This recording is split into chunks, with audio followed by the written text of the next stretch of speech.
Welcome to The Wyrd Way, a podcast about magic, folklore, healing, and everything in between. I'm your host, Sharon Ruedeman, and your guide if you choose to follow The Wyrd Way.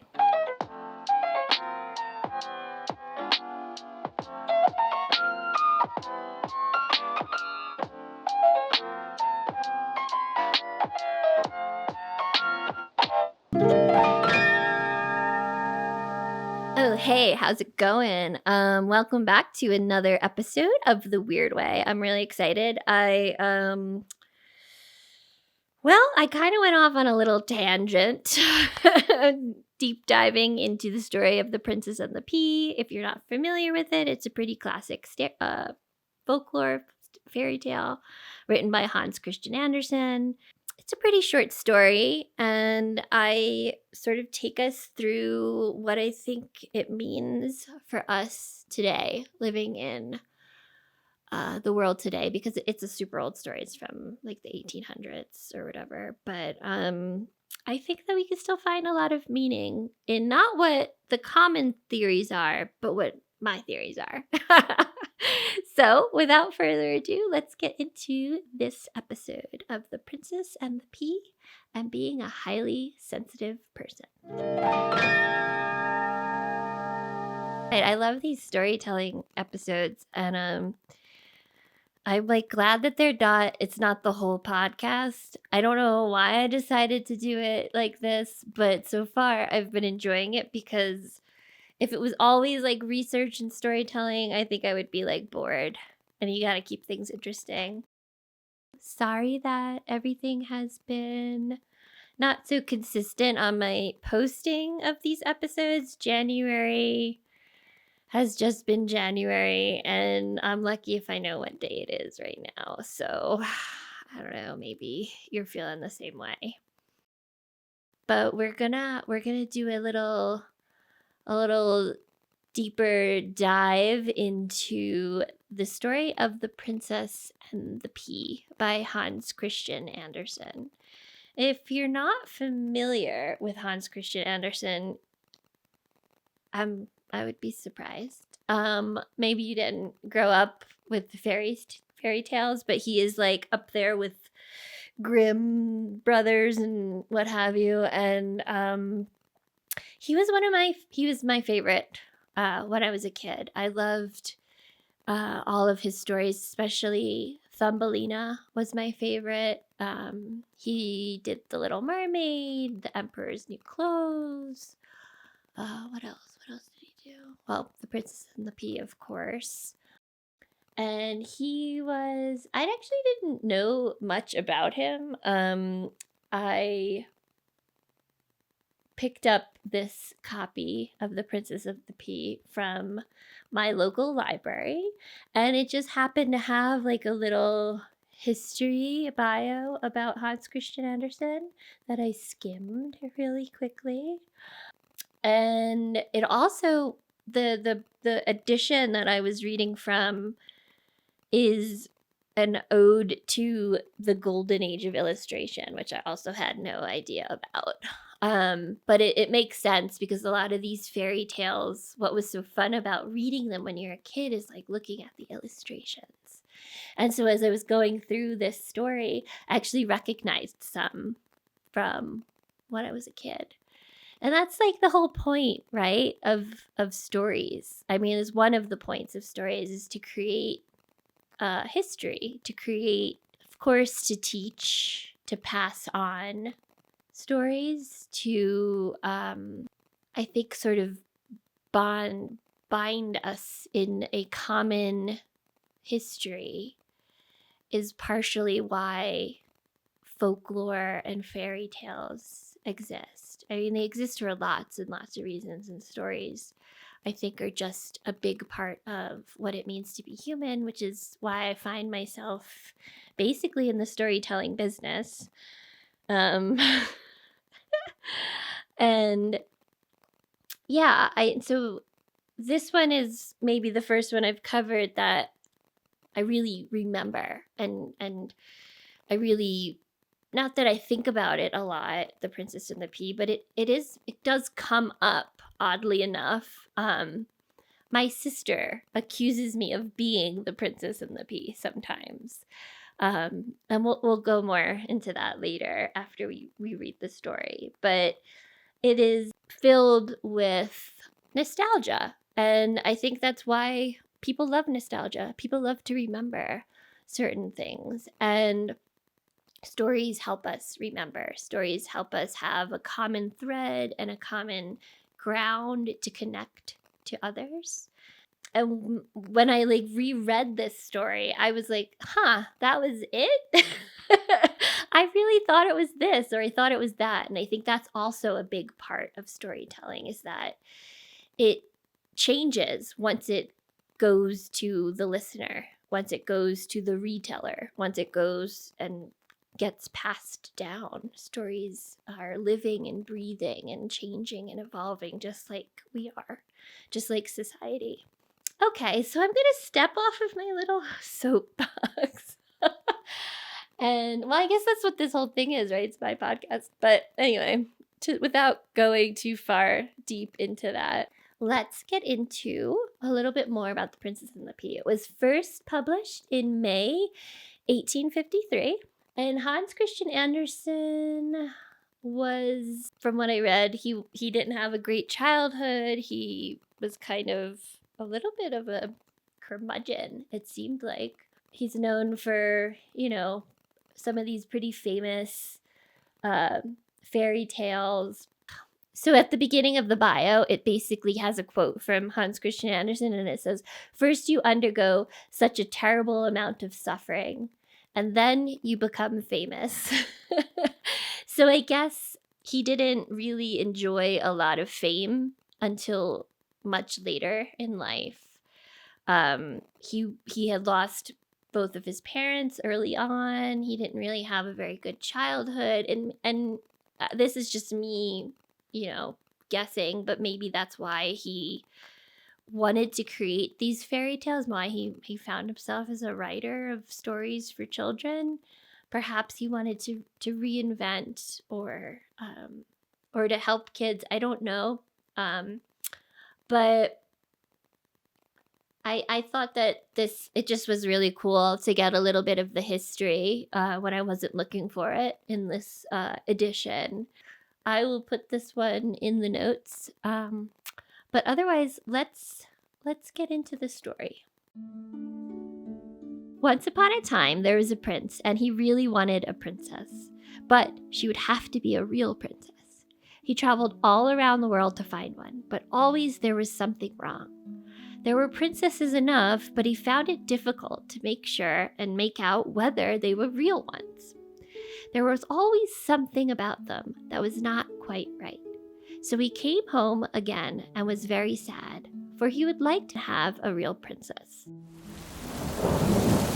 One evening, a terrible storm came on. It thundered and it lightened, and the rain poured down in torrents. It was really dreadful. Suddenly, a knock was heard at the city gate, and the old king himself went to open it. It was a princess standing out there before the gate, but good gracious, what a sight she was after being in the rain and the dreadful weather. The water ran down from her hair and her clothes, and it ran down into the toes of her shoes and out again into the heels. And yet she said that she was a real princess. Well, soon we'll find out, thought the old queen. But she said nothing, went into the bedroom, took all of the bedding off the bedstead, and laid a pea at the bottom. Then she took 20 mattresses and laid them on the pea, and then 20 eiderdown beds on top of the mattresses. On this, the princess was to lie all night. In the morning, she was asked how she had slept. "Oh, terribly badly," she said. "I have scarcely shut my eyes the whole night. Heaven only knows what was in that bed, but I was lying on something hard so that my back is black and blue all over, and it's really terrible." Now they knew that she was a real princess because she had felt the pea right through the 20 mattresses and the 20 eiderdown beds. Nobody but a real princess could be as sensitive as that. So the prince took her for his wife, for now he knew that he had a real princess. And the pea was put in the art museum, where it may still be seen if no one has stolen it. And there, that is a real story.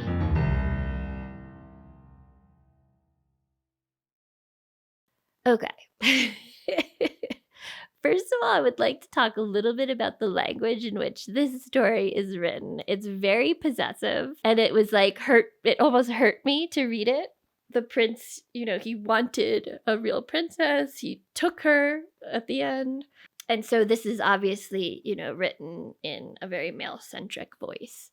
And so right away, that makes me, in my modern, now adult mind, kind of, give it a little bit less weight.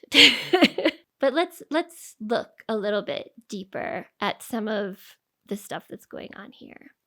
In general, I really think this is a cop-out, but the main moral of this story is supposed to be like, don't judge a book by its cover. I am not getting that. Yeah, like I get where they're taking that from. She shows up all bedraggled in the rain. I mean, like, it happens. And it had potential to have a little bit more like Beauty and the Beast kind of, I think,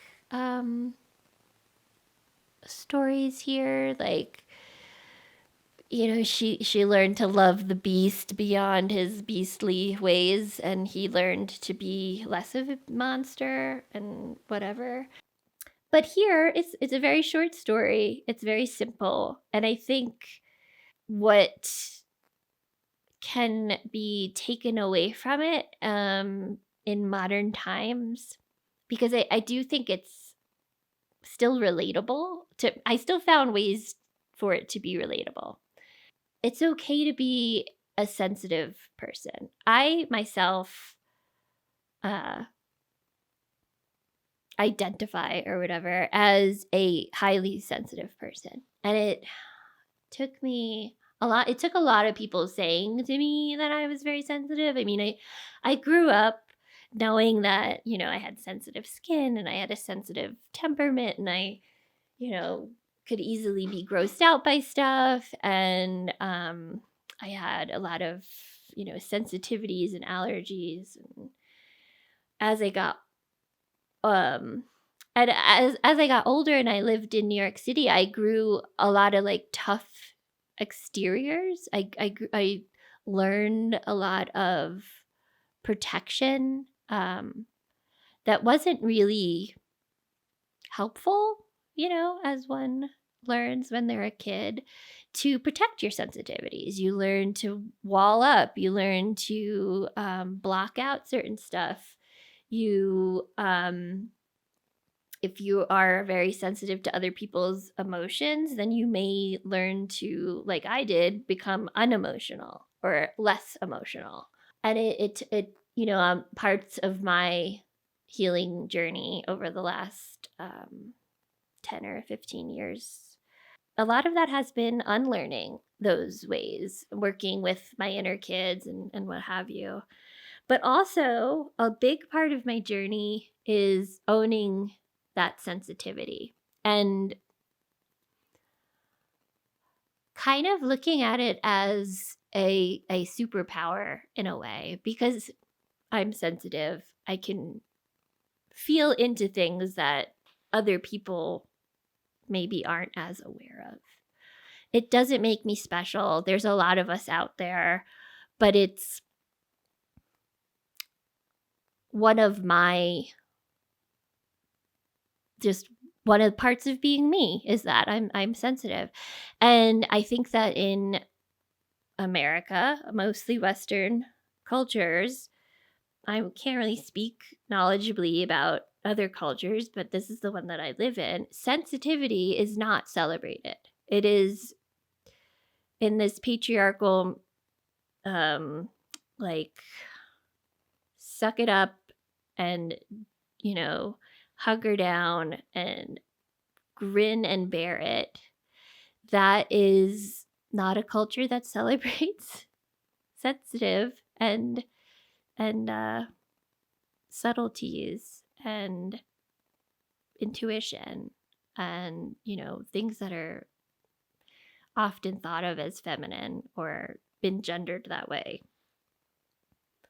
So when my sister was calling me the Princess and the Pea, it's because, I would be like, oh, this hurts my whatever. Or, I recently hurt my back. So she had said it to me again, which is how I thought of this story, I think. Or maybe it went the other way around. I'm not really sure. But when I mentioned it to her, she was like, oh, I always call you the Princess and the Pea. And I was like, yeah, I forgot.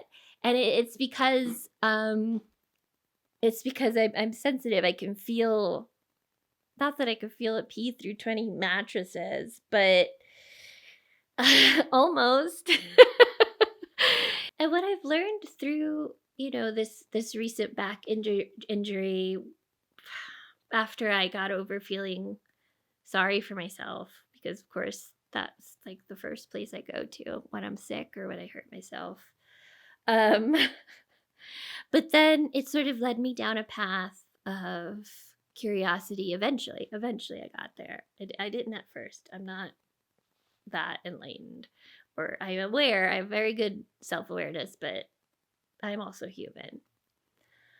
And I was like, why? Why did this happen?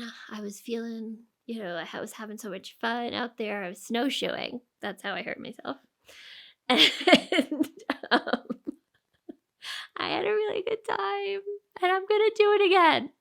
But I will be more aware next time of my body, of how I'm using my legs, how I'm, using my core, what have you. But being a highly sensitive person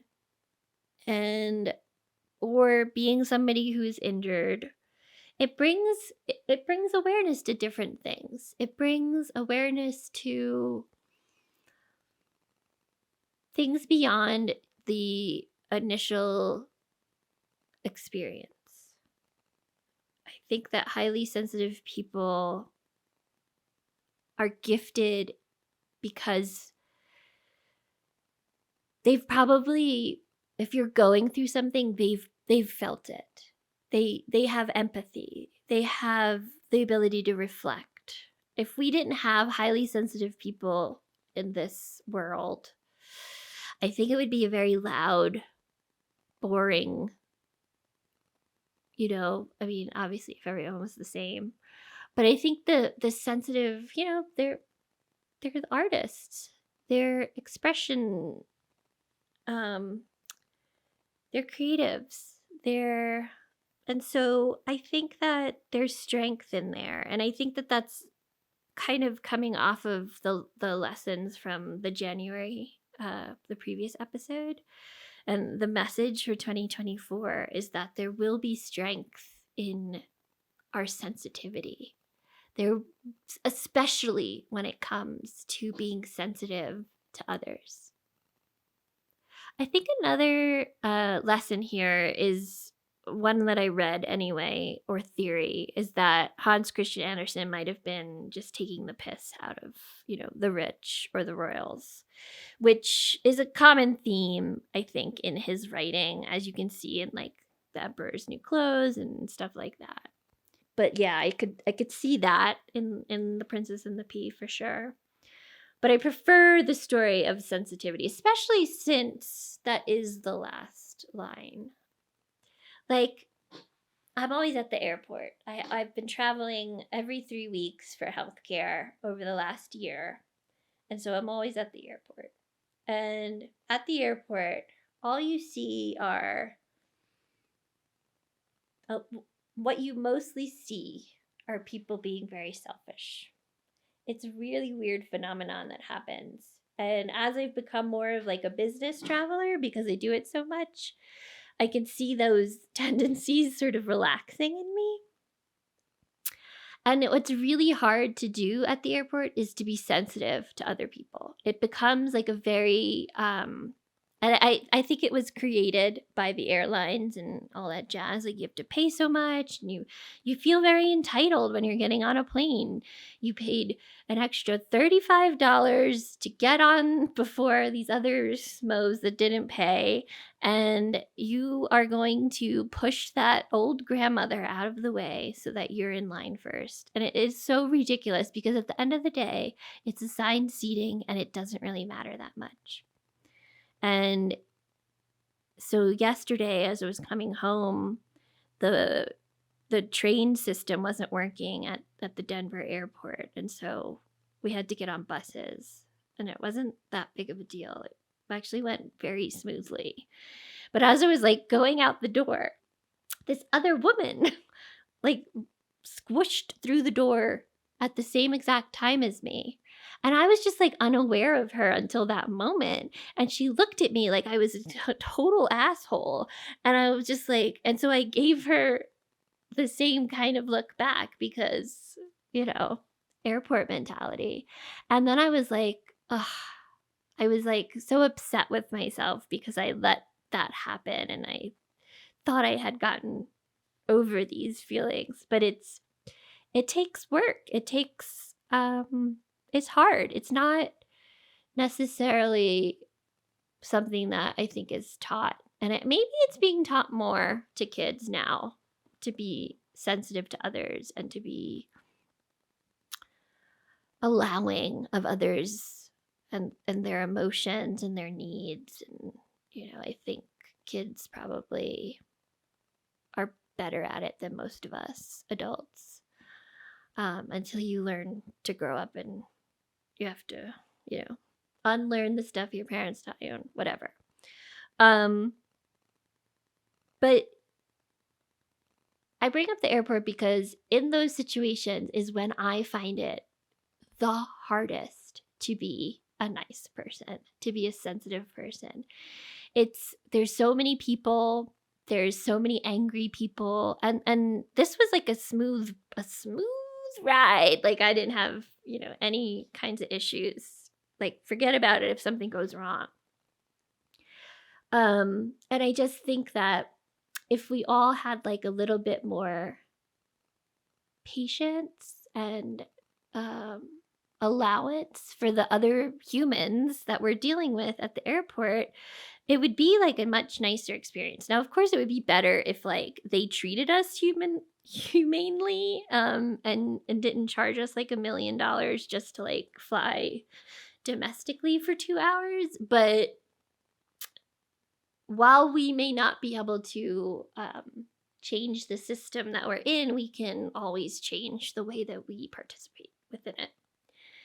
And I think the airport is a great place to be humbled, to watch yourself lose it, and then, reel it back in and catch yourself, and to practice a little bit of sensitivity. I used to do it on the subway. I know it sounds crazy because on the subway was also where I would wall up. I would put my headphones on and I would put my sunglasses on and I would have my hood up and I would try to just look like, please don't talk to me kind of vibes. In New York City, it's a way of life. It's a way of survival. But then every once in a while I would open up. And it would be like usually a pretty cool experience, or you would share an experience with somebody across from you. And the only way to do that, to have that kind of connection, is to be open and to allow, and the risk in being open is that you can get hurt, is that you can take on, and you can be poked in a sensitive area that maybe, that's why a lot of people are scared to really be vulnerable in relationships, to really share with another human being, because it's literally the scariest thing that you can do. But it's also, I think, the whole point of being here is to have those kinds of connections. And the only way to have those kinds of connections is through sensitivity and kindness and vulnerability. And I think that that's what we're going to keep learning. And I think that's why this year is going to be so hard, because it's going to be like, I fucking tried. I tried with that person. I ripped my heart open and I showed it to them and they still fucking gave me the finger and walked away. And I think that this year is going to keep teaching us to keep doing it. Like, it's worth it. Maybe it wasn't worth it with that person, but it's worth it with when you do find a person that can reciprocate. Or if you're trying to get through to somebody, you know, you give them a couple tries. And it's only through these so-called weaknesses that I think that we'll be able to really gain a lot of strength, because it is a muscle and it is a practice. It's certainly a practice. It's definitely going to not be like something that you can do right off the bat. Like, we're not guru, like we're not like enlightened beings who has time for that. We are just trying our best to be kind and to be a good example for younger generations. And I think the best way to do that is to stop teaching people how to fight and start teaching people how to reach across, how to open their hearts, how to share. Maybe I've gone a little off the deep end here, but that is what felt like it needed to come through. Yeah, so The Princess and the Pea. What did you think it meant? What were your feelings? Did any of that, relate to you? Do you have questions about, I'd love to be in conversation. Podcasts are very one-sided, but I do get responses from people and it feels really nice when that happens. And so I hope in the future that this becomes more of a community thing.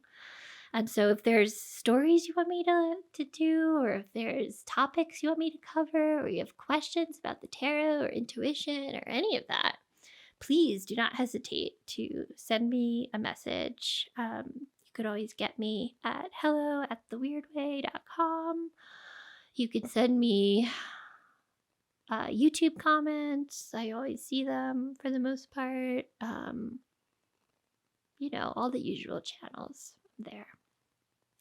But yeah, as always, if you found this helpful, interesting, you hated it, that's cool too. But please share it. And also what would be really helpful is to get some like reviews on Spotify or Apple or whatever, wherever you listen to your podcast, to subscribe. Those kinds of things really help a lot in showing up and growing, and it just keeps me going. So that's all I got for now. Until next time, keep it weird.